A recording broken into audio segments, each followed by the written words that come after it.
Hi, this is Guy Burgess with the second in our series of posts on strategies for meeting the authoritarian populism challenge. In this post, I'm going to focus on something that we call hate bait and strategies for addressing it, and escalation dynamics in all of their various combinations and permutations, and the importance of framing conflict constructively. Now, as I indicated, this is part of a long series of posts outlining how our strategy of massively parallel peace building can be applied to authoritarian populism. The first post gives a little more detail on what we're trying to do in this series of posts. And on the website, there's also a lot more information on the authoritarian populism example and massively parallel peace building. Perhaps the best place to start is by talking about something that I call hate bait. And what it is a strategy that either cynical divide and conquer authoritarian plutocratic wannabes or just mobilize the base politicians can use to drive the escalation spiral, get folks on their side of the political divide all riled up so they'll vote, and in general convince everybody that the other side is so terrible that the prospect of actually working together becomes pretty much unthinkable. And the idea is that you inject into the society, and this is something that has been done again and again and again and again over the last many, many decades. So it's something that you do to accelerate and intensify an already existing dynamic. But the basic idea is, and I have two arrows here, a blue one and a red one, that indicate things that folks on the left or the right could do that's provocative and hateful, but it also has a kind of tell them off appeal. I mean, it's really fun to hear somebody tell off the other side. I mean, if I look at our email feed, there are all sorts of really funny jokes. I get more jokes from the Democratic side than the Republican side that basically look at the other side in pretty disgusting and dehumanizing ways. And then Donald Trump, and you could probably find examples of Democrats doing similar things, certainly know how to make public policy pronouncements and do all sorts of things that really, really make the other side mad. And by making them mad, make their supporters cheer. Some of the immigration things, for example. So the idea is you do something and that your supporters will cheer. So this starts the loop. But your opponents are horrified. And this takes you to the bottom of the loop where you get a counter provocation, where you're so horrified that you say and do something that's also provocative and also demeaning of the other side.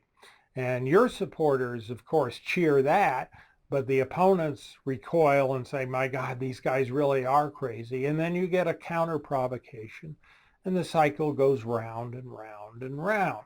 And the truth is that all you have to do is inject some hateful stuff into this from time to time, and it's quite capable of sustaining itself, in fact, even intensifying itself. And probably more than anything, this is the dynamic that's ripping our society apart. Now, in theory, there are some ways to try to fix this. And you might call this hate bait resistance. And the idea is that you refuse to take or at least cheer the hate bait.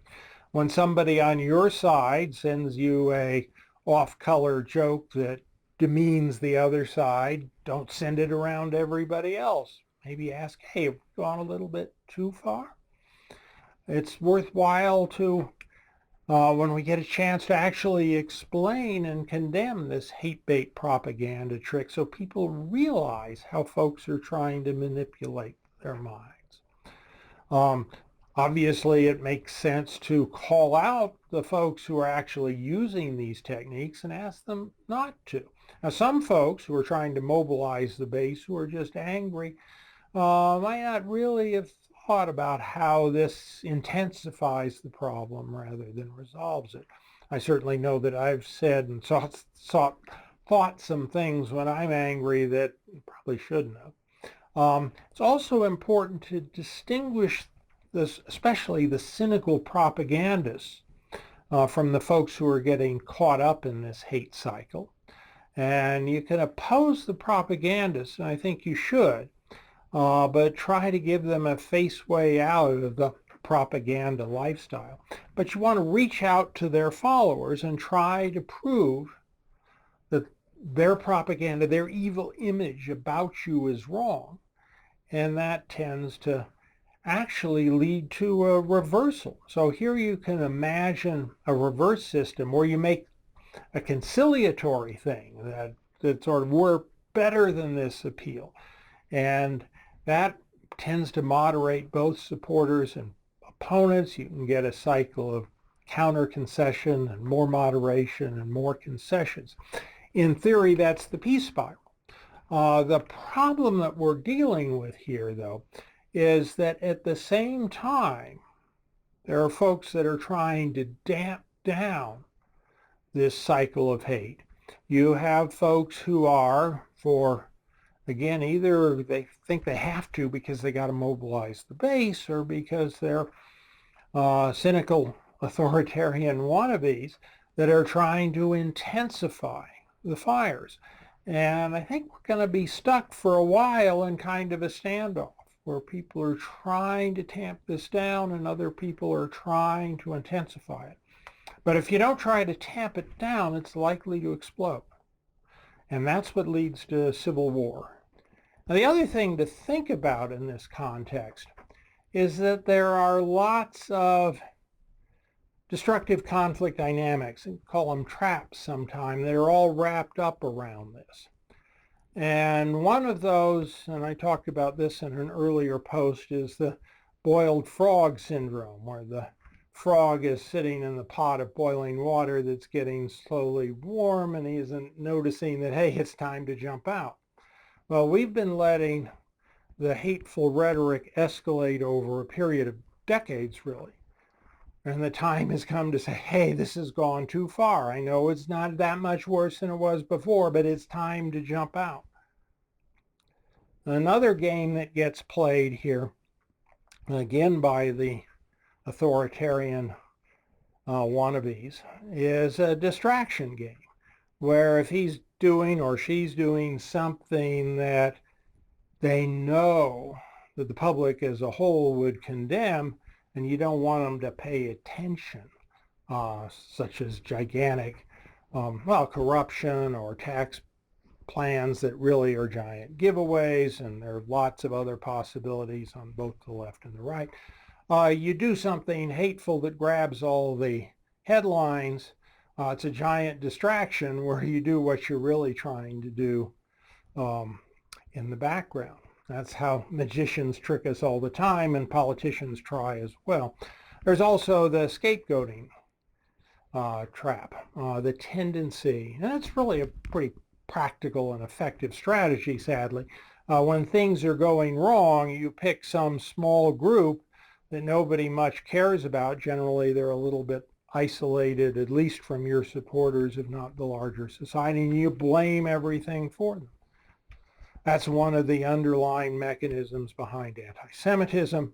We see that getting played against immigrants and refugees and all sorts of folks. And I think, again, now each one of these things are things that one could imagine a small group of people trying to make things better, coming together and trying to highlight scapegoating efforts, or trying to highlight how bad it is and that we really need to stop. Yet another set of ideas, and this is a couple of these things are especially difficult and especially challenging. And this is one of those. One of our big problems, at least in the United States, and I suspect in lots of other places as well, is that the mobilize the base strategy, by convincing the base either on the left or the right that the other side is evil incarnate, tends to be more effective than appealing to the swing voters in the center. And saying, oh, I know you see both sides, but we're making all these good arguments about how our views serve the larger public good. Here are some statistics. The number of non-voters, these are folks who might vote if you got them mad enough, in the U.S. is about 40% of the population. The number of persuadable swing voters is between 5 and 13%, which is part of why it's politically advantageous to drive this escalation spiral. And we've got to figure out some way out of this. And I haven't done it yet, but I'm working on it, and I invite you to work on it. About last time, we're going to try to group these somewhat loosely around the series of challenges that we outlined earlier in our massively parallel peace-building action list. So to start with, for this post, what I wanted to look at were strategies for more constructively framing or thinking about the conflict in big picture ways. And I think one idea which is absolutely crucial, and there are lots of ways that you could imagine different programs coming together and trying to help members of their community rethink this big conflict that we're all involved in. And the idea is to get people to move beyond this us versus them thinking, which is at the core of how so many of us are approaching this problem. And instead of leaping to we're all in this together and we agree on everything, which isn't really very realistic, the idea is to get people to think about destructive conflict as an enemy. And here I have this image that some of us are in this deep, dark hole of destructive conflict. In this drawing, it's maybe not so deep and so dark, but there are a couple of things metaphorically that we could do. One is groups of people could come together and to try to warn people about holes, traps, and put up stop signs, say, don't go here, this is dangerous, this will make things worse. And then there's also a need for folks to help people who are caught in conflict traps climb out by, again, in my sort of cute diagram here, providing a ladder. In this context, I ought to be clear about what I mean by the destructive conflict dynamics that should be our real enemy. And here, just to take a few ideas from this slideshow, it includes things like the boiled frog syndrome that I talked about just a little bit ago, or the distraction strategy or scapegoating, or it may be the escalation spiral that I'll talk about in a few minutes, or the hate bait cycle. And the truth is that there are an awful lot of these destructive dynamics, and these are just a few. Over the course of this series of 5 slideshows on authoritarian populism, will certainly raise a lot more. And if you go into the massively parallel peace-building full action list, there are lots of other ones. But the truth is that we need to find ways to collectively come together and oppose each of these dynamics. Another big cluster of things, and this was also a massively parallel peace-building challenge, and this is one of the most important ones, is limiting and reversing the escalation spiral. And this is really crucial. There are a whole bunch of additional slideshows that Heidi's put together to explore this topic in more detail. But figuring out how to slowly walk back this escalating conflict is really key to avoiding an awful lot of the problems we've been talking about. We certainly need programs that can help communities ratchet down rather than ratchet up the rhetoric. This article from Media Matters outlining Fox News' midterm engagement strategy sort of illustrates the opposite, a ratchet up strategy. According to this article, Fox News has been really telling its viewers that if the Democrats win, they're coming to kill them. So obviously you better not let them do it. That's kind of the extreme case of throwing out the kind of hate bait that I talked about a little bit ago. But the question is how to respond to something like this. Now you can turn around and push it back and drive the cycle. Or maybe what you can do, and this is, I think, a key, is talk about how that's a completely over-the-top thing. You can talk about how there are deep differences, and there are differences over a lot of issues, but there are things that we have in common, and one of the things that we have in common is a commitment to the safety of our fellow citizens. At any rate, so what I'm suggesting here is that community groups come together and to identify inflammatory bits of information that are having a major impact on our community. And then to talk about how that's not right and here's a more reasonable way of addressing the same issues. This is the kind of group that would need to have some way of distributing the information to the larger constituency. This could be done online.